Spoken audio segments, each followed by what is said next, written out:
What's happening, people? Lately, I've seen a lot of ads on Facebook Marketplace for motorcycles that don't run, and they'll always say something hilarious like cranks but doesn't start, or What's happening? What's happening? Something ridiculous like See that. what's going on with Every people? once in a while, I find a good one. Ah, damn. I bought it.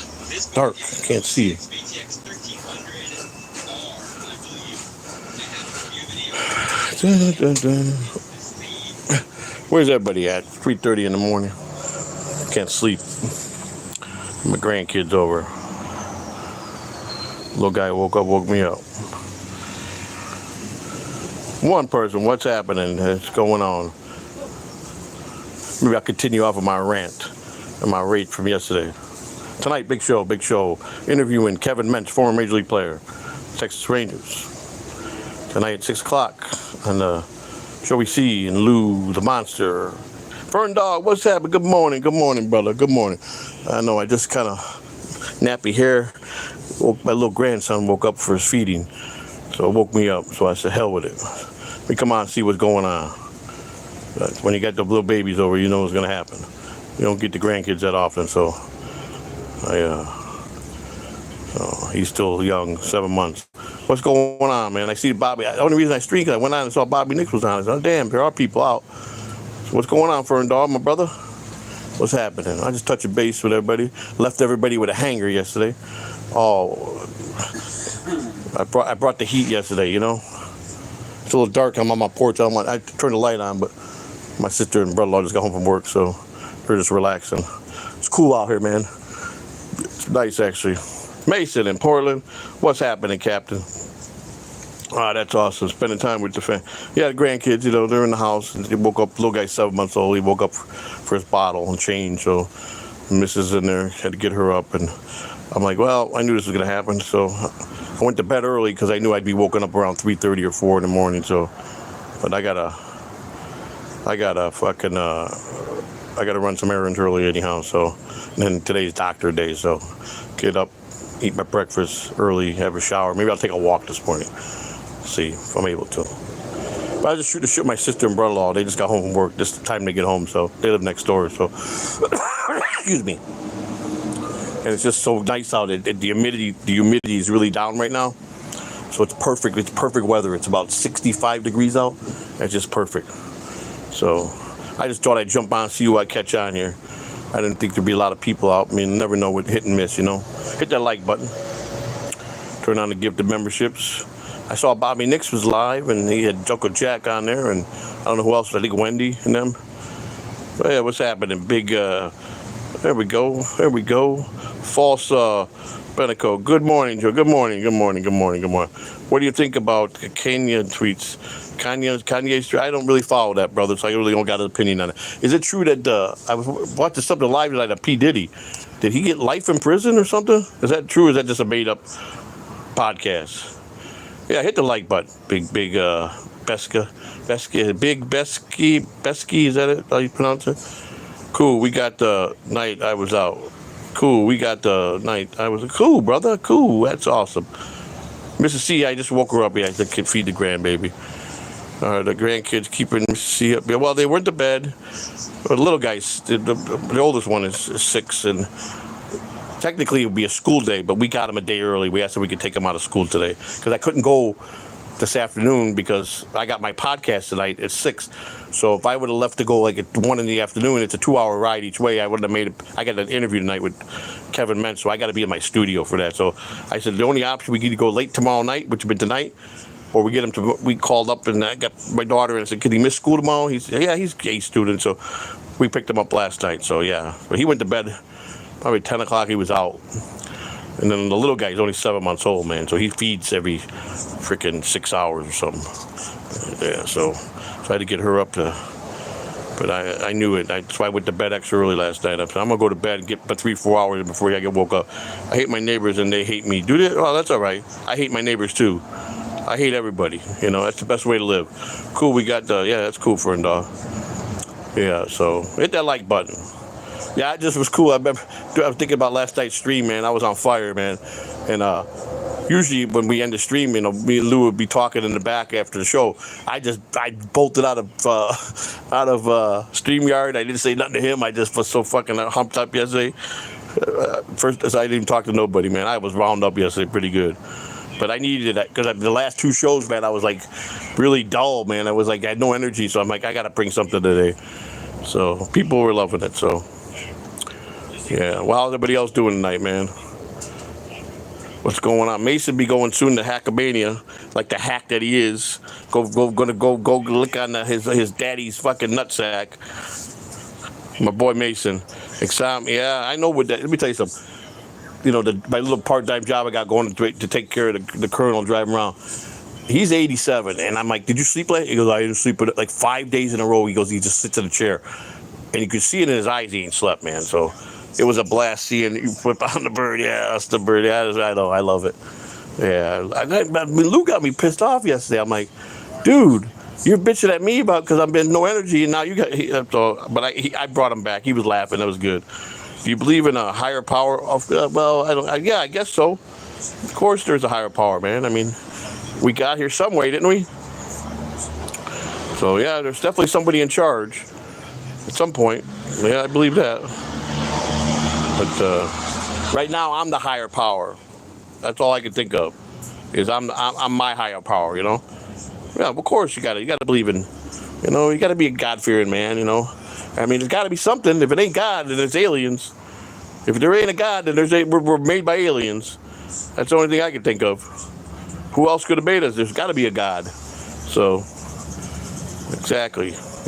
Armando Cortez, ¿Cómo está? How are you? All right, good. Hey, we got a pretty good, decent amount of people for this time in the morning. It's awesome. Good to see people coming on. Hit that like button. So true. Amen. That's right, Fern Dog. You know what? I learned one thing with some of the tragedies I had in my life. And like I said, most of my mishaps in my life is self-inflicted because I made some bad choices or bad decisions. And, I lived a foolish life in my younger years. So I don't blame nobody for any mishap that happened to me. Of course, I'm the one that generally would put myself in that position. So I always take the full responsibility for that. But I learned a lot over life, man, and you got to be humble and grateful for what you do have. Hey, Paul Erickson here. Hey, Joey, what's happening? Hey, buddy, what's happening? Miss Candy, message retracted. What did Miss Candy say? I don't speak Spanish. Oh, I'm sorry. Okay, thought you did Spanish last day. I got grounded today. I got pink eye. Also, the butt flu. My mom. Well, how old are you? I mean, you're not even supposed to be here if you're a minor. I hope you're over 18, because if you're not, you need to leave. I'm sorry. This is not for minors. Hi, God is real. Okay, I'm not saying he's not real. I screwed my whole life. Yeah, man. Listen. I've been screwing my whole life. Dr. Green Tip. Hey, brother, what's happening? I've screwed my whole life up. But see, I think in life, the people that are meant to have hard knock lives, it's all for a purpose to make you stronger and to make you who you are. The client host said hello, Joe. Hello, what tell the client host I said, what's up, man? Only coal miners. All right. Hey, coal miners that's a tough job, man. They usually get sick from those jobs, black lung or something. That's a tough job. Those who dare win. Well, I'm a firm believer. If you don't jump up and take things you want and take control of situations, and nobody's going to hand you nothing. So you got to be hardworking and as honest as you can be. Here's my thing. I've done a lot of shady stuff in my life, but I never screwed over a normal, decent human being. I never screwed a family member over. I never hurt a friend or a family member. Always a corporation. People that steal from us every day. That was my intelligence. I hated banks. I hated insurance companies. That was my thing. I hated them. They rip you off every day anyhow. Joey C14. You can build yourself from the time you're low, but you can build yourself up, and it's not about how many times you fall. It's about how many times you get right. That's what I keep saying. Very well true. It's not how hard you get knocked down. It's how hard you get knocked down and get back up and move forward. That's what life like.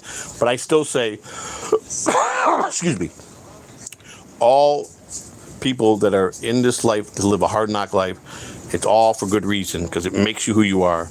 If I didn't make the mistakes or go through the trials and tribulations I went through, I wouldn't be the man I am today. I would be. I mean, I don't try to be a follower. I've always been trying to lead. I've always tried to have as much wisdom as I can. I've made a lot of poor choices, mostly with stupidness to myself. Abusing my body. I was an addict for many years. So I beat myself up, but I always worked hard. I always provided food on the table, but I did a lot of shady shit, man. I did a lot of things that, you can't take them back, and you can't dwell on the past. It's in the past. What you can do is just learn from it and be better from it. That's all. And not do it again. That's my lesson. If you learn the lesson that it was wrong and you correct yourself and never do it again. People that make the same mistakes over and over, that's an excuse. Especially when you're in a grown adult. I mean, come on. I ran into some people that I knew 30 years ago that are still doing the same shit they did 30 years ago. That's sad. Move on. What's the wildest story? Dr. Green Tip. There's not too many things I haven't done. I've got a lot of wild stuff, but I'm a married man, and a lot of things I don't talk in the air because I don't want to. I just not proper because I don't. My past. We all got a past, so there's just some things I don't share because I don't want my wife to listen to it. I told her everything when I got married. I told her what kind of parents I all the things I did, but it's just some things I don't. If I told you some of my wild story, it would be wrong, because then she would say, like, what are you bragging or something? Why are you thinking of that stuff? You know what I'm saying? But yeah, no man is perfect. I've never been perfect. I mean, I'm still not. I'm 60 years old. I'm still not perfect. I'll never be perfect. Blessings to you, Miss Candy. I mean, I've done a lot of wild stuff, man. I was an addict for 30 years, so I never stole, though. That's one thing I never robbed or stole anything, man. I always worked for my drugs, man. I was a functioning addict most of my life, so. But I hurt myself mostly. Look, I'm 60 years old, and I had to leave work at a young age. At 50, I had to retire because of disabilities, and I didn't save my money. I was bad with my money. So now you feel it when you're responsible and you pay your bills on time, but you barely get by, and when I should have plenty of money in the bank, and with smart my money, I would invest my money, I'd have a lot of money. I didn't do none of that, so that's where I'm at. So that's right. I will be soon. 65. God bless you. I mean, we're still young, but I feel old. I got a lot of health issues. I'm working on it. I'm trying to be a better person.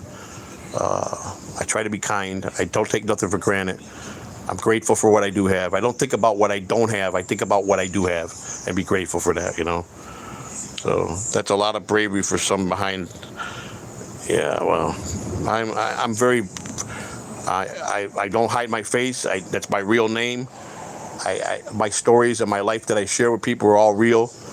I don't hide behind a screen. I don't. What you see is what you get. I'm as real and as. I keep it 100. Most people, and I try to, but I went through a lot of trials and tribulations streaming the last year and a half with trolls, and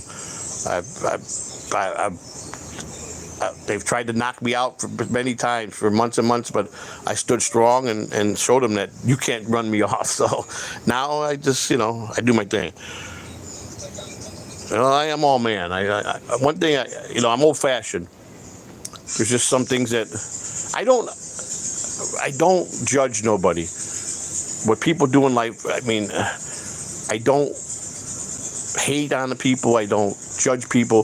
There's things that I don't agree with in life. There's just some things I would never be part of my life, but I don't sit there and not befriend somebody because something I don't like what they are or what they become or how they act.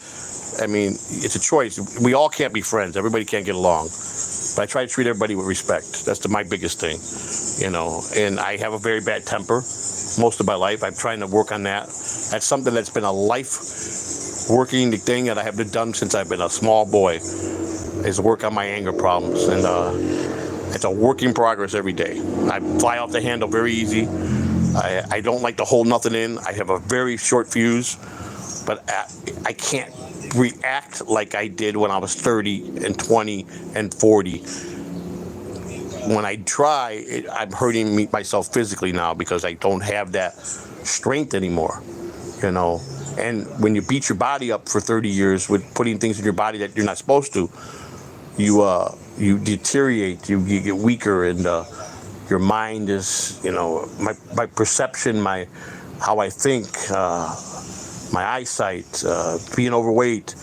I'm not fast like I used to be. I mean, I've always had to fight my whole life, but I can always defend myself. But I'm not out looking to start fights like you go out in the street and pick fights. You know what I'm saying? Because I'm vulnerable. You know, I'm. There's always going to be someone stronger and better that could, you know. I never underestimate any opponent. That's the biggest mistake people do. I just got up, sir.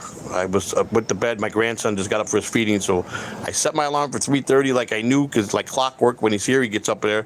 So I knew I would have to be up at this time. So I've got to run errands. I got a doctor's appointment. So 7 o'clock, I gotta go to the store, and then at 10:45, I go to the doctor.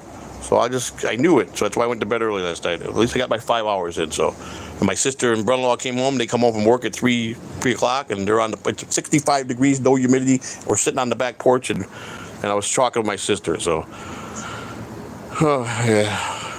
yeah, my grandkid, he's 7 months old, the youngest one. So we got him for the whole weekend. We picked him up a day early. So he's up every 5 hours, 6 hours, man. So to feed. So yeah, so. Generous, and you look like out for others. I always look out for others. I've always been kind to people. I've always tried to give the shirt off my back to people. I don't like particularly to ask anybody for anything. I've always been a person that can take care of myself, and it's hard, but you know, I figured, you know what, you got to do what you got to do. You know what I'm saying? Me, I'll give someone my last dollar in my pocket. I don't care, man. If they need it more than me, I don't. Material things and money, I just never cared too much about it, you know. As long as I got to pay my bills, I've always been content, you know. But I ain't gonna lie. You know, the way I was poor with my financing all my life, and I always made good money. I always was able to have, you know, to do things all the time. I just blew through money like water. Never had respect for money. And of course, when you have habits like I had not only did I have a drug habit for 30 years, I was a degenerate gambler for 35 years. So, you know, I had at all angles. So I don't blame nobody for anything. I take full responsibility for all my demise in my life. Point is, I wish I would have been more what's the word I'm looking for? I was more disciplined in my life for myself. If I was more disciplined in my life, and I would have disciplined myself more, things would be a lot better. But I was weak in areas, you know. Everybody has weaknesses. We all have weaknesses, and we all have when you create bad habits for yourself. I'll go this route. When you create a bad habit, it's easier to do bad habits every day than it is to be putting yourself on a schedule to things that are better for you. It's much easier to do the bad habits. It always seems to work that way. Correcting bad habits is a daily thing. I'll always be an addict, no matter what. I'm just not a using addict anymore, but I'll always be looked at as an addict. I'll always be looked at as a liar because I was convicted in federal court of being a liar. That don't mean I'm a liar. That don't mean I'm not a good person. That's the concept that I struggle with the internet. And then people are like, why do you care what people say? Who cares? It's the internet. Right, I understand all that. But why do people thrive on misery and lies and deception than to people that are more keep it real with you? I don't get it. I just don't get it. Why is lies and deception more watched than people like myself who keep stories real and 100 with people? I don't get it. Life is backwards. You understand? It's like, yeah, I've been down in the dumps the last couple shows that Lou and I did. I had no energy. I haven't been feeling it. And Lou's been feeling it, you know? And then yesterday I come out on fire, and now he's down. So it's like, I understand what he went through the 2 episodes before, But like yesterday, I was on fire because I just got set off, and but Lou wasn't there, So it was like, it's got to be in sync, man. It's tough. I mean, for the most part, Lou and I were pretty much on the same page, and it's a good. The thing is, I've streamed with a lot of people online. A lot of people I haven't physically met, but most people I've met. But when you got someone that lives in your same area and that you get to see on a daily basis, and it becomes your street partner, it makes a difference. Brent Monkhouse, Joey, worry about what strangers think is never ending. You're right. I get that. Trust me, I've heard this for 2 years from people. Some people just let things roll off their tongue. I'm an old school principle kind of guy that some things I take to the heart. I can't change that about my personality. I just can't. If I change that, I'm changing my personality. The people need a couple of these late night solo streams every week. I was doing it, and I miss doing this. This is what I miss. This is what I miss doing. This is the things I miss. All right, when I'm going to get a drink of water and go to bed to see you, take care. Well, good. Have a good evening. Social anime gaming. Have a good night. Mike, what's up, buddy? Good to see you, man. My biggest thing is I don't blame anybody for anything in my life. When I'm miserable or I'm down, it's because I my own acts of earlier years of my life. Everything always. When you live on the edge, you can fix your life, but things come back. Always the wrong will come back to get you and bite you in the end. It always will come back. The thing is how strong, like people say, you get knocked down, how hard you get knocked down, but get back up and move forward. That's what I just got to keep doing. But I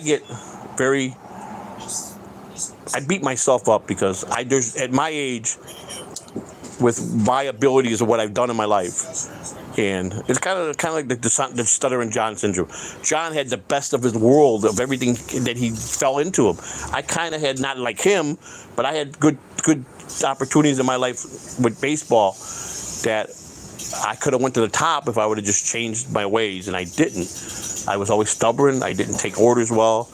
I just did what I wanted to. I was wild, but I did my job so well that a lot of people overlooked it. But I wasn't going to be advanced because they knew that I was a danger also.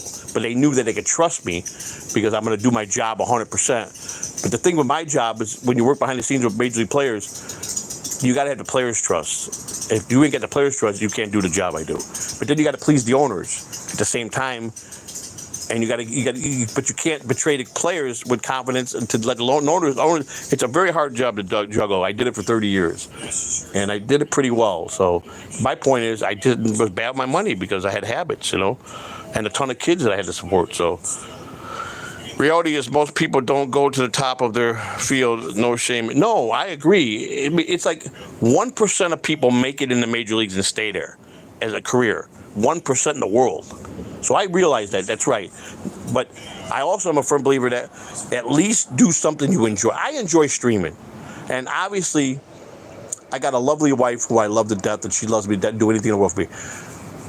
I didn't realize when I started this venture 2 years ago, which was the crazy way I jumped into this network, it was finally going to take a toll on her with the way they talk about her. And she's been strong. She's a strong woman. But I didn't realize that she's got feelings too, and then losing her daughter, and then we went to prison, and then me doing this stuff, and I bring a lot of negativity with the stream. But I love streaming because I'm getting better at it. But I just like talking, and I'm making decent living. It's not enough to support me on a regular basis, but I make enough to handle half of my bills and to make better podcasts and put better stuff on for the show. But I know that if I keep working hard, but the point is that the streaming's getting in the way now, where it's time. I was thinking about streaming and I was neglecting everything else. So it's hard to balance. And she knows I love this, and she don't want me to stop. But it's like yesterday I went off, and I got to be considerate. I'm in the house, If I would apply myself better and have my own private studio somewhere, I could go off and crazy like that without having to worry about giving her a headache or having the kids upset because we had grandkids over, because I'm not in a confined area, so I get crazy. And you know me, I swear, I scream, I yell at the top of my lungs, and it's frustrating. And then she thinks I'm fighting with people, and then why you argue? But I'm not. I'm just trying to give them the best show. So I'm just torn because I told her, so I'm going to go on for a little while. I mean, and that's why I came outside on the porch, because she's feeding the baby, and I want to wait to get the kids up, so I'm trying to be respectful. Oh, she hit the ground, Joey. I thought that I heard the gunshot. Oh, it probably was. In this neighborhood, I wouldn't doubt it, man. I mean, if you look at the street, I don't know if you can see the street. That's just across the street where you see those cars, that parking lot. That's one of those 24-hour peep show places.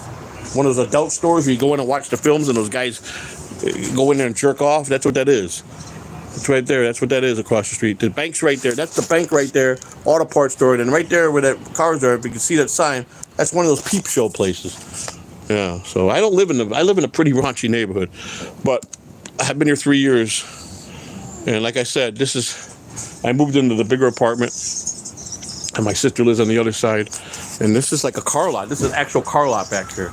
That building right there is a car. That's That's an auto car, a used car sales building, which is my owner's property, and that's all his cars, his used cars he sells. So,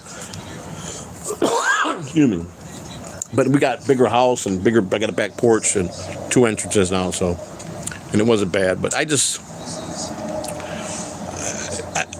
the fact is that I grew up in the hood growing up, so this is nothing for me. This is not even scary for me, because Chicago is a much scarier place. I thought about Front Mug House. Thank you for the Australian $2. Here's for some minutes at the. No, you won't catch me there, but I appreciate that. That's what that is, man. And I'm wondering. I'm looking at those perverts over there. There's a lot of cars still over there, so they must be good business tonight.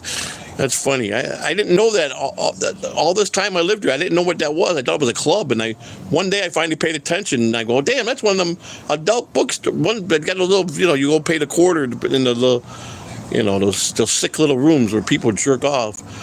It's probably nasty in there. I know they got some of them where they actually put the quarters in, and then there's and the thing opens, and it's a stage, and it's actual a live person. Some places I seen those in Vegas. But I don't know. This one I think is just the movies. It could be. I don't know. Could be the live. I don't know. I don't go in those kind of places anymore in my life, so I couldn't tell you anything about it. I just know that I finally looked up one day and it said adult, and then it said something about peep show. So I don't know. So I imagine all those cars are there. Got to be a bunch of sickos in there. So everybody, I don't judge. So as long as they don't come and bother me. But thank you, Brent Monkhouse. I appreciate. Hey, you know what? It's funny. I didn't know that. So Australian $2 actually, it registered. I didn't know this. So your Australian $2 is equivalent to $1.27 of American money. Is that about right?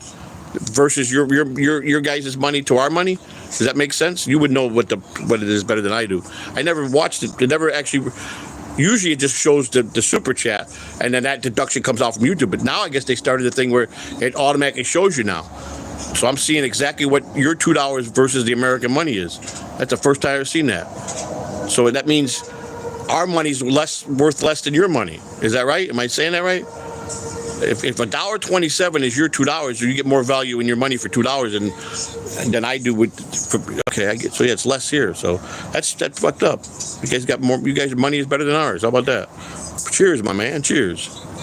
What the hell happened? I lost. There's the chat. Mason, you ever go in the only wearing a trench coat? Yeah, that's those kind of places. In the 70s, growing up on the streets of Chicago, you saw a lot of stuff like that. All those 70 hit TV series.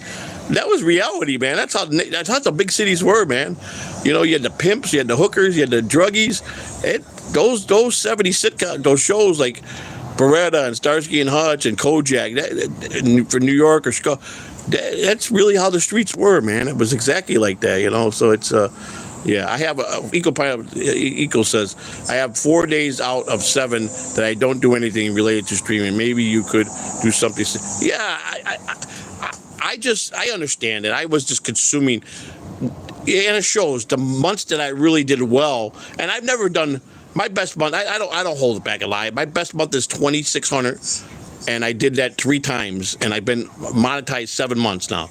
So I think no one expected me to even get close. And I've done a couple months of half of that, but I had a couple bad months that were half of that. So, you know, but it shows by how I do shows. When I stream a lot, it's always up. Spider's bringing in, actually, he's overturned. He's starting to, his 2 shows have definitely been out taking ours the last. Me and Lou have not been, and I haven't done any extra streams, so Lou and I haven't been actually carrying the channel when it comes to finances. Spider and Mrs. C's been doing that. And the super tips is, Deadpool's got the lead. It shows you the breakdown of all the people, and he's way above everybody on what he's sending super tips by hundreds of dollars. So, which is expected, because that's the kind of guy he is. I'm telling you, anybody that's monetized that has the blessings of Deadpool, cherish that man. He's a good man, and he loves everybody. And I don't know if he's started on your channel yet. I know he goes there, Eco, but he will give you a lot of membership. He's a kind man, and he's just deserves everybody's respect. The man don't like people telling him what to do with his money. He gets upset about that. When the guys were coming at me, he told people off. He does it. He doesn't care. He's the type of guy, when he feels you deserve it, he does it to help you. But very first time I had lunch with him, I asked him, why do you do this? And he explained something to me, and the way he did it made a lot of sense. He goes, you know, just imagine if you got all the money in the world, you work hard, and you make a lot of money. You go out and buy anything you want for yourself. But is it more rewarding to just go buy yourself a Corvette or buy yourself a race car, a toy? Or is it better to just throw that extra money you're going to blow on a Corvette, put it on a card, and go help people that and you appreciate them for having the nuts to go out and stream and do crazy things and give them some purpose? And I thought the way he explained it to me is just so cool. And that's what he is. He's a good blessing to everybody. And he's just a good man. Rev Fugly, good people. These are good people, man. Miss Kitty. I mean, these are one of Mike's Shitty Internet. I mean, there's so many people that are just hardworking people like us every day that give a lot to the Dabbleverse. There's a lot of chatters that are good people. And there's a lot of bad trolling. There's a lot of bad trolls.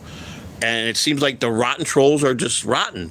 And for a guy with my type A personality, who likes to banter, who gets into a good argument, it's my life, it's my personality. But it does take a lot out of you energy-wise. It gets old, you know. It's like, I don't really think I hate anybody.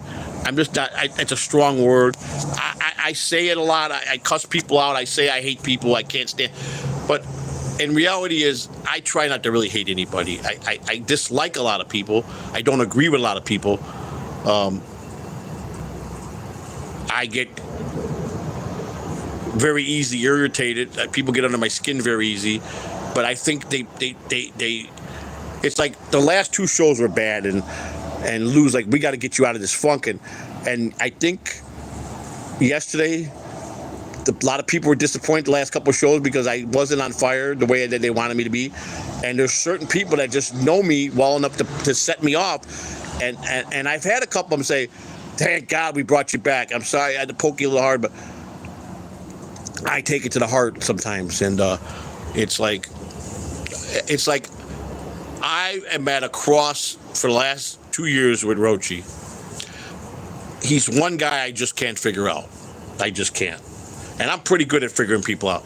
He is like a mystery of what his real game is. Is he a true fan of our show, or does he really hate us? You can't figure him out. You know, I understand that in London or England, you guys are, I don't know, how can I say, you have a different sense of humor than people in America. I would definitely say that. I think you guys are more of a, how can I say it? This is a good thing. What I'm trying to say is, you guys understand a good laugh, and you guys prefer a good laugh.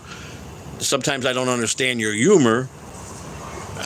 But see, I've never been a guy that's really been into comedians or into I was always had to be serious. So I never got a lot of laughter or a lot of enjoyment like that in my life. So that's one of the reasons why I think I take things too serious. I never relaxed and just enjoyed comedy. So I get it.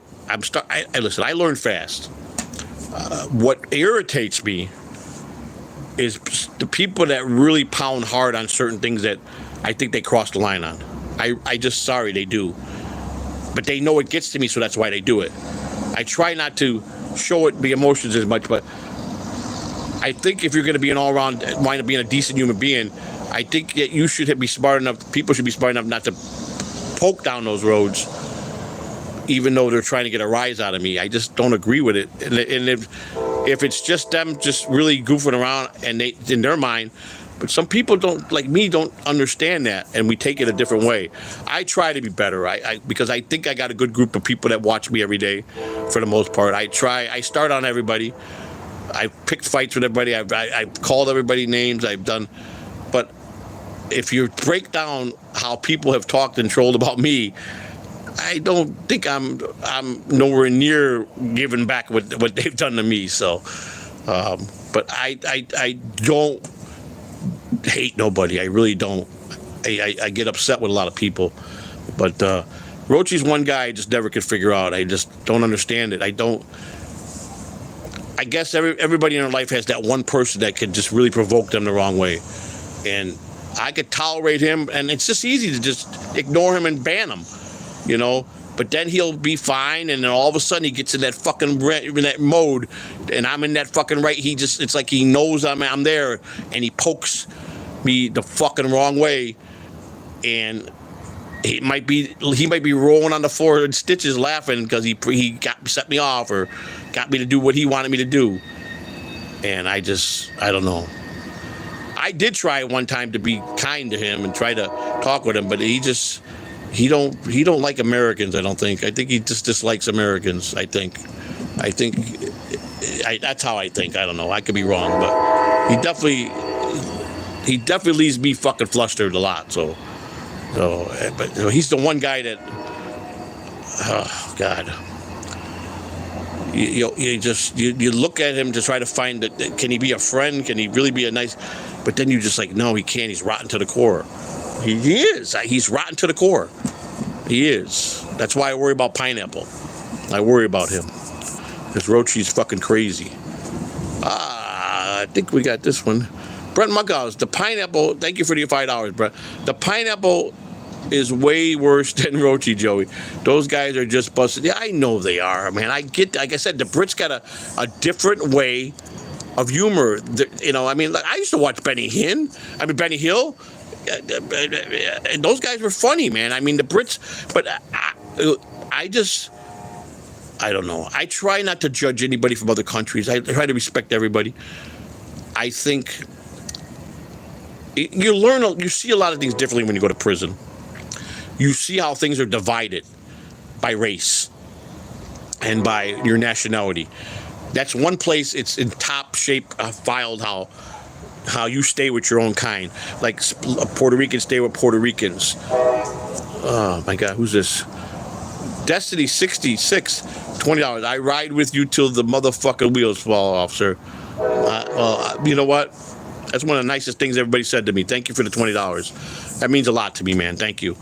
I am a riding kind of guy, and I'm a loyal person, and I protect friends, and I would die for people. I would fight to death with people. I know people fuck with me, but there's a lot of shit said that really pisses me off because they just, I don't get why they have, there's enough on me to make fun of me just on my me being a real 100% and my craziness. But I'm telling you, on everything I stand for, every story I've ever told the internet is 100 real, man, of my personal experiences, man. I can't be no realer. I've done some off-the-wall shit that people would say it's impossible, but it's true. I lived always on the edge. I've always liked living. Let's put it this way. I'm the type of guy, I'll have a car, and I know I got to go 200 miles, and I know I got a quarter of a tank of gas, and I'll say I'm going to make it on that quarter tank of gas. And I won't stop for fucking gas. I'm stubborn. Just to see that I prove that I can make it. And I always fail. I always run out of gas. You understand? But there's that day I'm going to do it. You know, I'm going to be right. That's the type of guy I am. That's how I used to live on the edge. You know, I've liked wild things. I always liked to live dangerously. I never went out and just picked on people. I didn't start fights. I always stepped in a lot of shit. In my younger years, I stepped in shit. Just everywhere I would put my feet, I would walk into a bad situation when I was living in Chicago on the street with the lifestyle I was living. I always wound myself up in bad situations. I'm talking bad, where you don't wake up no more, you're gone. I've come close to death many a times. I mean, I get choked up about it when I think about it. I've done some crazy shit with people, man, and it's not nice to have a fucking gun to your head or a gun down your throat or being tied up to a chair or someone's gonna fucking light you on fire. I've been around a lot of bad situations, man. I grew up with gangbangers from the streets in my neighborhood, kids that I grew up with that were dead by the time they were 20 or in prison. I grew up with friends that lived a life as a criminal. I grew up with family members that were mob related. I've seen it all, both worlds. I've always came close to a lot of bad that could have been worse, but a door always opened up, and I always seemed to finally walk through the right door when it was time. I took myself to the edge close to be. I feel that I'm blessed because I felt I should have died in my 20s with the way I lived my lifestyle. And I feel blessed that I'm still alive. Please try again. I feel like I've had a lot of breaks in my life. I feel that I'm grateful for a lot of people that I have met in my life that have wound up being a good person in my life to help me out of situations. But a lot of stuff that people think I am, I'm not. I'm just, this bullshit about Spider and, let me tell you, I'm very good at paying people what they got, what their money is. I don't cheat people that way. I mean, you could ask Base Pill. There was a guy that was an enemy for a long time, and he got paid his money on payday for the work he did for Catalano TV. I mean, I don't cheat nobody. I'm not that type of person. There was a couple situations earlier in streaming, but my wife put us in a couple of binds with mistakes she made, and I took responsibility and I took care of it. But women are women. You got to understand that. Women get away with a lot more stuff than men do. So women, I think they take more chances with certain things they probably shouldn't do. Most women, all they can do is smile at a guy, and guys are pulling out their wallets. That most women have that ability. That's just the problem when they got the thing that every man wants. You understand? So you got to give women a pass when it comes to that. You got to. First of all, if you do something kind for somebody, you should never throw it in their face, and you should never expect anything back. That's the number one. Because if you're going to do it out of kindness, then you're doing it because you're just being kind. So that's the type of person I don't. If I got $5 and I see a bum on the street, I know he's a crackhead. I give him the $5. I don't get it, and he goes by his crack. I can't get mad at him. I know that's what he is, and I'm giving him my last $5, so I can't go back and say give me my $5 back. I'm doing it because I know what it is like to be down and out. So I don't care what he's going to do with the money. He's going to do it anyhow. I can sit there and bleed, blue in my face talking to him, go buy food, and he's going to turn around and say, okay, and he's going to turn around and go buy a quart of beer or a crack rock. So I know it's a losing battle. It's like nobody's perfect. And Joe Catalano has been how can I say it? People have misread me a lot, especially in this internet. But the people that know me in this Dabbleverse, that really know me, they're 100. They know that they get upset too. They're like, this dude is so real. You guys don't even know. I wish I could tell you everything in my life, man. I don't, because of Christina. I don't want her to hear. She knows everything I've done. Before we got married, I laid all my cards on the table and said, listen, this is what I've done in my past. These are the things that I've done. This is the things I've accomplished. This is the things, that craziness I've done. I mean, she knows. Before we got married, I was a male whore, man. Basically, I had a lot of girlfriends. I I just wasn't. Yeah, I did a lot of mistakes with my other marriage, and I wasn't true to my marriage at all. So, and I was young, but it was a two-way street. But I was married a long time, 26 years. So, Christina was really the best thing that ever happened. And people think that she's so kind-hearted and so good as a person. And the things they say about her is what drives me nuts, because she's the opposite of everything. She's smart. She's got college background. She's handy. She could work on cars. She can do. This woman can. There ain't nothing she can't do.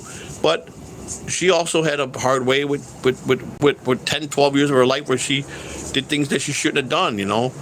And she paid the price. No woman has paid the price worse than what she had to pay.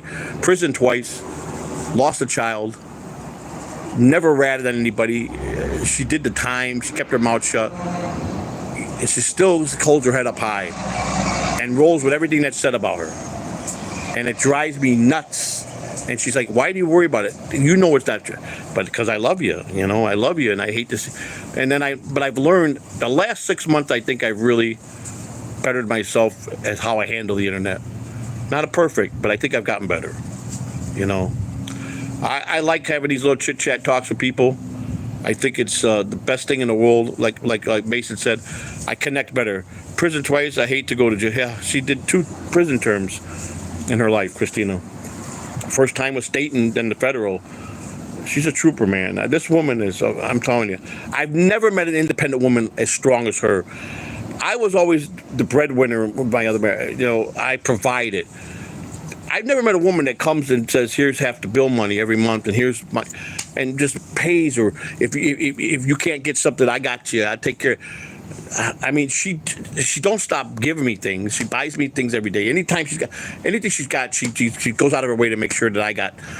I mean, when we first got together, I had 2 bad habits. I was a degenerate gambler and I was an addict.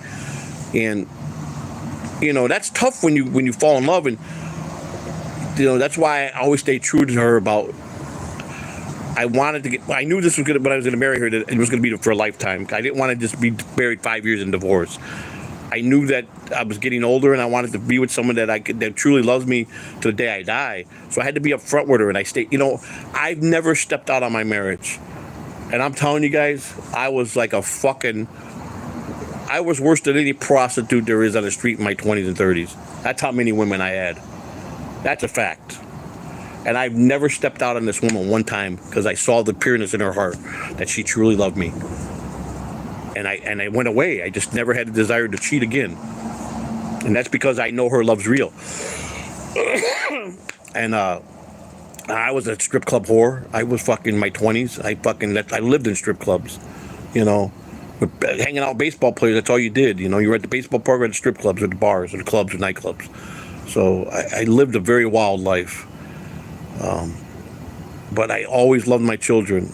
I was one of them Italians love their children. No matter what time of the day it is, no matter what, they always make sure that their kids are safe, and I was always there for my kids. I just can never not be there for them.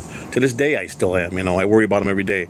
I got to get my daughter home another year, another 15 months, and I got to make sure she's going to be okay. And then hopefully I can finally live my life, if I get healthier, to have a good 15, 20 years with Christina, to be my golden years, to be the best. And I hope that people can get a better understanding of me.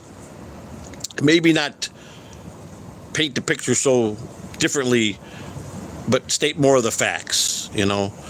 I've never shied away from any question anybody asked me. I mean, I've pretty been open about my criminal history. I've been open about things that I've done wrong. I mean, I don't know how much truer I could be. But when you get kicked in the teeth with lies about you because it sells better, it just don't go well with me. I can't control it, so I have to accept it. But I don't have to accept it without a fight. And that's one thing I'll do every time. So call it thin skin all you want, but it's just me not changing my personality and being the man that I am. So I hope that I gave some words of wisdom. So, Eco, it's what time is it by you? It's about 8 o'clock in the morning. You going to work, sir? I assume maybe you're growing up a bit too. I have. I've matured a lot. Very well reserved. You're very, very observant on that. I feel, and Eagle, I'll be honest with you. 9 a.m. Okay. I'll be honest with you, Eagle. I don't know you. I don't know you outside of being a pineapple, and I'm sure you're a wonderful human being and a good husband, and I don't know if you have children. I don't know none of that, but if you do, I'm sure you're a good father, and I know that you enjoy a good laugh, and you know, and I razz you a lot, and but if I didn't like you, I don't think I would talk to you. That's the type of guy I am. If I didn't pay attention to what you're doing, means I like you. So that's one thing I'll say true to me is if I'm fucking with you and upset with you, that must mean I like you. And I think something of you. So, but you know, I've had people write me comments or write me emails saying, you know, I couldn't stand you when you first came out, but I couldn't tolerate you more than 10 minutes on watching you. But then you started wearing on me, and you started becoming likable, and then I started watching you, and then I actually became a fan of yours, and I still don't understand why you're still trolled so bad. I listen to all the horrible things they say about you and your wife, and how you still move forward. You're a true kind of guy, and I'm like this. Whatever doesn't kill you makes you stronger, right? It's 1 a.m. in Kelly. It's raining in Los Angeles. Well, California is one of my favorite places, man. Someday, I lived in Northern California for a couple of years. I lived in Lake Tahoe. My youngest son was born in Lake Tahoe, in California, and all my other kids are born in Illinois. But my youngest son was born. He's a California baby. I loved it up there, man. If I'd not do a show on you if I didn't enjoy your show, I know that, Buster. But I know that. I get it. That's why I don't want you to take me the wrong way. Just take me with a grain of salt, because if I didn't yell at you or talk shit about you, it means if I disliked you that bad, I would not fuck with you at all. So I feel the same way as you, and like I said, I think I told you the very first time I saw your show, I thought it was interesting and very good. I think you do a good job. Like I said, I don't know you outside of being a pineapple, and I don't know if I'll ever know you, you know. But mostly Joey C is cool with you. And I just hope a lot of people understand when I'm in front of the camera, I'm just trying to make content and trying to give the people what they want, what I've learned, what they enjoy. And but one thing I take to the heart is what I did in baseball and what I've experienced in my life. And I try to share that with people. And it just, some people love it and some people hate it. But a lot of people think, I can't make up this shit. Some of the things I've been through. It'd be impossible. Yeah, I've told a few white lies. I got the hurricane thing, or my intentions were all there, but it was too late. I didn't leave when I was supposed to, like I said I did, and it was just I had to wind up staying in the safest place. If I would have treaded out, I could have got killed. So, and then when they caught me, I came on live and I confessed to it. I mean, I was honest about it. But earlier, my first year, people were coming out making stuff about me that was, I've been very open about my criminal record. I've never lied about it. I've never, people got to understand a criminal record. Arrests are one thing, convictions are another. That's the thing that irked me, is they were showing a few of my arrests, and I don't really have that big of a criminal record like people think. I've got a few arrests. I've got less than 10 arrests, I promise you that. And I got more than probably 5, but somewhere between 5 and 10, probably 7 arrests I've had in my lifetime. I've been convicted twice, and I went to prison 1 time. But the worst part is being convicted in federal court as a liar. It marks you in a way that people just think, wow, you're just such a bad person. But what upsets me more is the people that bounce on you the hardest are the ones that are hiding things. And I've uncovered that on most of the people that came at me the hardest, that they wind up having skeletons more than me in their closet. And I don't get that. Why would someone risk that coming at you as hard as they do, knowing that they got a past? And that if you dig right, you're going to find it. And so I don't get it. But there are people that are just so negative in life that they just can't help themselves, and they like controversy. You know, I used to believe me. I used to love arguing. Christina one day said to me, I think you like arguing. And I kind of grinned at her and I said, yeah, I kind of do. Like, it keeps my blood flowing. I always like the good battle like that, a good argument in a good way. I don't want to be mean ever to Christina because she's been nothing but gold to me, And I'll be honest with you, if I lost her, I'd probably wither away and die because I'm so used to her being there to hold me up, especially the last couple years with my health, that I know I could trust her implicitly with my life. And I don't trust a lot of people. That's one thing I've had my whole life, that because of my childhood, I had a lot of trust issues with people, a lot. That's my biggest problem, trust issues, and of course, shaking my habits. And finally, and my first habit was being a degenerate gambler. Probably my biggest problem most of my life. When I finally phased out of that, where I stopped, and then very minimal, just very minimal. I mean, I was a degenerate gambler, talking thousands a day to maybe $100 every couple months.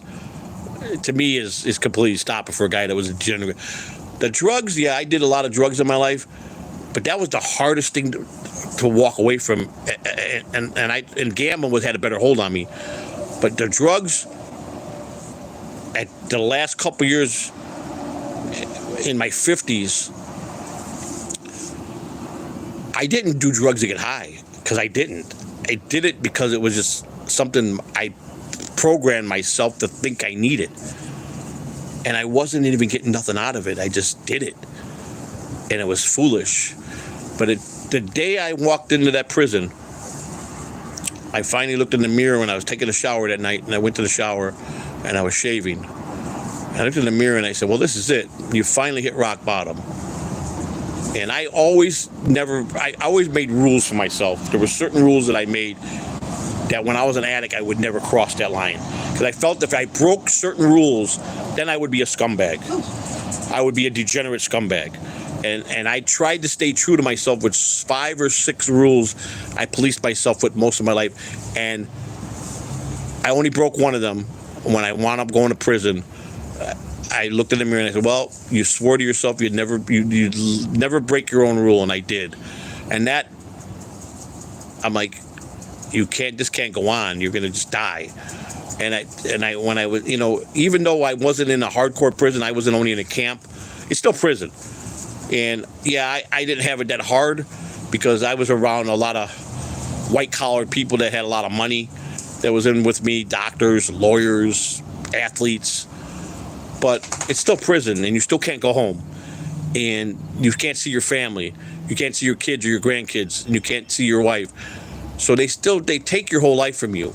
You lose everything, especially when it's the federal government, because when they want to clean your clock, they take everything from you, and they put you rock bottom. They don't give a shit about you. And you sit there and you go, well, you finally hit rock bottom. And the hardest thing was when I came out is I knew I had nothing. I had $3,000 to my name waiting for me in my savings account that I put away smartly a couple weeks before I went to prison. I said, I knew I was going to go. I can't spend this money. I put it away because I'm going to need it when I get out. Thank God I did, because it was all I could do was get this great shitty place that I got because Christina was coming out to go to the halfway house 4 blocks down the road, and I had no car, and I wanted to be able to walk her to work because it was a bad neighborhood, and that was my big priority, to be close to her. And I've been here 3 years. I mean, like, the best rent in the world. Like, nobody could get this rent with everything included. It just don't exist anymore. So I got blessed there. But there's downsides. It's a shitty fucking building, shitty neighborhood. I could walk out the door anytime and someone could be out there with a gun and shoot you or jump you. It's not like I'm not in the safest place in the world, but I'm not in the worst place in the world. I grew up in Chicago, which is 20,000 times the worst than this place. I laugh at most of these people out here. Granny came here when we did a show. He came to visit me, and I'm out there screaming at all the black people, and I'm like, talking to them like, fuck, Granny, you're crazy, man. I don't let that stuff bother me, man. I mean, my sister, who I'm the closest with in my family, we're a couple years apart, and she works her tail off, and she had a mishap too when she went to prison for her mistakes, and she get out and she's in her 50s and she busts her ass every day, man, 12 hours a day at her job. and she makes good money, and she's got, she's got a nice brand new car. Her husband's got a new car. But they work together. They bust their ass, and I made sure she had an apartment when she got out. And and it's rough though, but she's feeling it too. She's like, I'm 50-something years old. I didn't wear and tear, but she knows nobody's gonna take care of her. She got to go out and bust her ass. It's a choice. But at least she was always smarter with her money, and she was. I don't know. Would I say she was a worse addict than me? Maybe she was, but she went to prison at her age, like I did, and she got 4 years. So she did, I think, 3 years. She just got home in April of last year, and she got back with called her old boss, gave her job right back, and because she did her job well, and she makes good money, but she's doing it. She's got 2 nice cars, saving money, working. She got getting nice clothes. She don't got nobody to take care of no more. Her kids are grown, and her kids are very well. They do very good the way they live, and she's got beautiful grandchildren. It's one thing I'm blessed. Most of my children are pretty decent. One son had a little problem, and my other son, my daughter, of course, my deaf daughter, who unfortunately had to go to prison. Other than that, my kids are pretty smart and pretty good. They work hard, and I worry about my grandkids because the way this world is, So somebody analyzed me, and they said, you're like the gatekeeper. You've kept the gate. When trouble hits in your way, you're the protector. You go into defense mode to protect everybody you love around you, which is so true. That's what I've been. And it's like, my son said, it's time for you to live your life, Dad. You've always been our protector. We're fine. Go live your life clean and happy. But I can't. I always got to feel like I got to jump in the lane to protect someone I love or a friend. I've been like that my whole life, but I can't change it. It's like you can't teach an old dog new tricks sometimes. And this is me. Tonight is me being 100% real as I can be with people. I needed to do this because I miss coming on here and talking. But I'm on an hour, and I got to go eat my breakfast and shower. I have to go to the store at 7 o'clock when it opens, and then I got a 10:45 doctor's appointment, and Christina's got a 1:45 appointment today, and we got the grandkids, so we got to, while she's at her appointment, I got to be with the kids in the lobby, and then she's got to sit with the kids while I go in for mine. So, we got the grandkids, and we got them for 4 days, so got them last night, so it's Friday, Saturday, Sunday, Monday we take them home. And then my daughter, they live 2 hours away, so my little grandson's like, can I stay 2 weeks? I go, no, you got school. He goes, I'll take off. I go, you can't take off. You get in trouble. He goes, okay, Grandpa. I said, all right.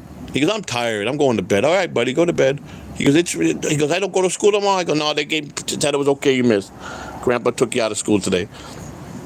And I had to, I didn't just do it. I asked my daughter, and I have to check on my husband and make sure it's okay. And he called me. He says, I'm okay with you guys taking. He's an A student, so I don't like him missing school. But to go be with you guys for the weekend, he said, I'm okay with it. I said, well, thank you, I appreciate that. Because we're gonna come and get him now. So I had to wait. I had to make sure that they signed off on it. You can't just demand from your kids. We're coming to get the grandkids, take them out of school. It don't work like that. You gotta. I asked my daughter. She said, well, I have to check on my husband, Dad. I said, okay, no, I understand that. And then an hour later, she says, okay. He said it was okay because we don't do this often, but it was the only way to work. And I did it for Christina because she. Let me tell you, until you lose a child, you can never understand. I don't even understand. Savannah was not my biological child, but I loved her like my own. I was the only dad she knew. She died just too young.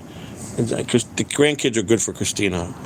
Christina's going through that life change now where she was a good mom, but she's a great grandmother. She's really good at a grandmother. I want to be retired and just see the grandkids once in a while and live my life, but you can't have your cake and eat it too. So that's my philosophy, my thought of the day. I not do a show, okay. And I'm gonna take you up on that advice there. Let me read a couple more, and I'm gonna go equal. Arguing, debating, same difference as exchange of opinions. Nothing more boring than everyone are agreeing. You're right. I agree. That's why I'm saying I'm not the sharpest guy in the world. I'm not dumb. I'm not book educated, but I know common sense, and I know the streets. And I know how to make money, and I know how to hustle. But I agree with you. I understand I understand what you're saying. Could you go back to 9 to 5? No, I never. First of all, I never was a 9 to 5 kind of guy. Baseball was always at nighttime, so I was always worked at night. I got to ballpark at 10 o'clock, 11 o'clock in the morning, and I was there to 2, 3 o'clock every morning. Back at the ballpark at 10, 11 o'clock in the morning. That's just baseball life. I did it for 30 years. I never was I'm not a guy that could punch a clock 9 to 5 with a boss hanging over. I tried that twice in my life. It lasted 2 days. I either punched out my boss or I got fired for telling him to shut the fuck up. I've always had to have an independent job where I'm in control. I don't do well in closed doors. The baseball was my heart and soul because I loved the game and I played it, so it was easy for me. Going to the ballpark and working for the players was a great joy. I enjoyed it. Me working, I made a problem. I never worked at a fast food chain. I always did I owned 2 successful businesses, but I was bad with the money. As fast as I made, I spent it. But doing this little job that's helping me, Monday through Friday, 4, 5, 6 hours a day, we go take care of 2 elderly people, just keeping them company, running them errands for them, running them around. It's not a lot of money, but it's good for my mind. But physically, I don't have the health to go work a 9 to 5 job. Believe it or not, I physically can't anymore. Like I said, I'm trying to lose weight. I've lost, since I started this January 1st, I've lost 9 pounds to date. We're in February 14th. It's been 6 weeks. I've only lost 9 pounds. I'm not drinking soda. I'm not eating candy bars, but I'm still not eating the right way that I need to be. I'm eating more fruits. I'm eating more vegetables. I'm not eating late, and I'm drinking a lot of water, but I'm not exercising at all. I cannot walk for some reason. There's days I can't walk. I can't even get down the stairs. I don't know what they're missing, but I'm at the stage that I got whatever I got for the last month with this cough, this whooping cough I got, and this phlegm coming up. But my lungs feel like they're dead. I mean, I get out of breath quickly, and I tell the doctor this, and they're saying your lungs are fine. Well, then why am I on shortness? I don't, and it's the weight. Well, I've lost 9 pounds, and yes, I feel the loss of 9 pounds. But I need to lose a little bit faster. I need to quickly move 40 pounds off my body, and I don't got a lot of time to do it. So I have to put more effort into it. So I'm going to have to force myself to at least walk at least every day.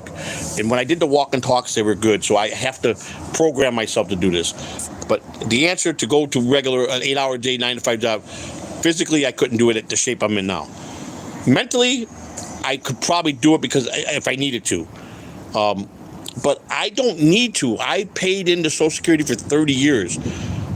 My right, when you take early retirement, you get disability insurance. I paid for that. So I make enough money to pay my bills every month. It's like if I was retired at 62, I would get my Social Security, my regular. So today I talked to Social Security office. I said, at 62, do I gotta change my disability to regular? She goes, no. In your case, you don't have to.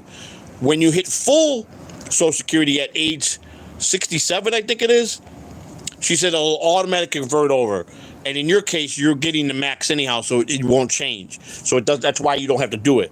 Because I thought at 62, if I go and just go to regular Social Security at retirement, I would get a little more. She says, it's not going to change your fee. You're getting maxed out already. But I paid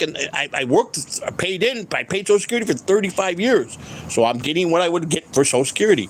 People's like, listen, it's there for people. The purpose you pay Social Security, they take out of your check for Social Security.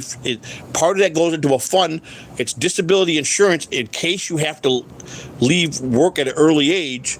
And usually they don't like to pay you unless you're 50 or at least 50. I was 50 when they gave it to me.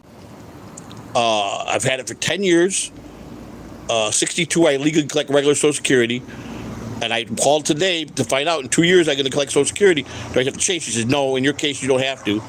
You got 35 years paid in. You're fine. It's not going to help. If there was a big discrepancy where I was going to get a big raise, then yes. She said, no, you're at maxed out. So I'm not doing anything lazy. My right is to do that because I lost the physical ability to do my job. And people don't understand that. If you were with me 24 hours a day, you would see the physical disadvantage I have that most people don't have. So Unfortunately, I love working. I worked my whole life. I enjoy working. That's why when we took this little job for the landlord, it helps me. It helps me at least get out. But I am staying true to the no soda, no candy bar. I gave it up. I've been doing good with that. I eat more vegetables. I eat more fruits, but I still sometimes eat crappy food. Like I had for dinner last night, I had 2 slices of pizza. It's not the best thing for me, but I don't do it often. I have hardly done any pasta, maybe twice in the last month. I don't eat fast foods. I stay away from fast foods. Every once in a while, once a month, I'll get Taco Bell. I like Taco Bell. And, but I don't eat it late. But yeah, I still got a lot of discipline to do there. So to answer most people's question, but I still lost 9 pounds, and that's a start. So it's nice you and Lou enjoy being It is nice. And Lou's a good grandpa. He's one of the best grandpas. I've never seen a person light up as much as I see Lou light up when his grandson's with him. You see, I share those moments with Lou off the screen when we hang out with each other or I go with him. He loves being a grandpa, man. And I do too, because I had my grandparents I missed to death. They've been dead 40-something years. And they were my soul, my best friends. I had good grandparents. My dad's parents. My dad was rotten to the core, but his mother and father were the best grandparents you ever could have. My grandfather was an honorable guy, and my dad was a piece of garbage. But his father, my grandfather, I'll never forget the night before he died. I was 14 years old, and I was at his bedside. He I don't know where he found the strength. He was already debilitated. They knew he was going to die through the night. He had cancer bad, and he got the strength to look me in the eye and grab my arm and said, "Please don't turn out like a man like your father." He goes, I dislike my son. I love my son, but I dislike him as a man, and he was a terrible father. Don't turn out like him. I tried to do the best I can. Unfortunately, you get character traits from your biological parents that just naturally come, but I tried to be a better person than him. And I never turned on my kids, and I never turned my back on my kids like he did. So I've accomplished that. But I could have been a better father, and I could be a better grandfather. We always can look for improvement. But my kids will all tell you most of my kids like me better than they like their mothers. I promise you that. My oldest daughter told me, I trust you with my kids. I don't trust my mother. My mother is too wild. But you, Dad, you can have the grandkids anytime because I know you're a good grandpa and you were a good dad. And I said, she said, I took all your good traits and implemented in my life, and all your bad traits, I teach my kids to never be like that. So I guess that's a compliment. But she said, all in all, Dad, I got to say, she says, you were a pretty good dad. So my oldest daughter is the same age, a year younger than Christina. And she's the one that made me proud. She master's degree and good mother and got a good husband, and she did it right. I don't talk about that part of them. I've never mentioned them at all. So I really don't. I just half my kids I never even mentioned. But fortunately, Heather and Dominic. Dominic's been on my podcast, and Heather has been. Obviously, it's public knowledge of what she did to us. So it's hard to get away from that. But anyhow, I love you guys. I appreciate the super chats. And Eco, like I said, buddy, I think you're pretty good. You're a good person yourself. Good thing is you will always be their dad. It can always work. Yes, I enjoyed tonight. It was good for my soul. I hope I touched a few of you and connected a little bit better with you. Tonight now, I might be screaming and hating on you. No, but I got an interview tonight with great Kevin Mensch. He's got 9+ years in the big leagues. He's a great guy. He's got a big head. He was one of the biggest heads. I had to have his helmet custom made. He's an 8 1/4 helmet. A big head, the guy. He was a power. They used to call him Shrek. Take care. Block me later, dude. You know me, Eagle. You know me. All right, man. Fern Dog, I love you guys. Thanks for the late night. I appreciate you guys all being here, man. I love you guys, and I'll see you tonight, all right? Take care now. Bye.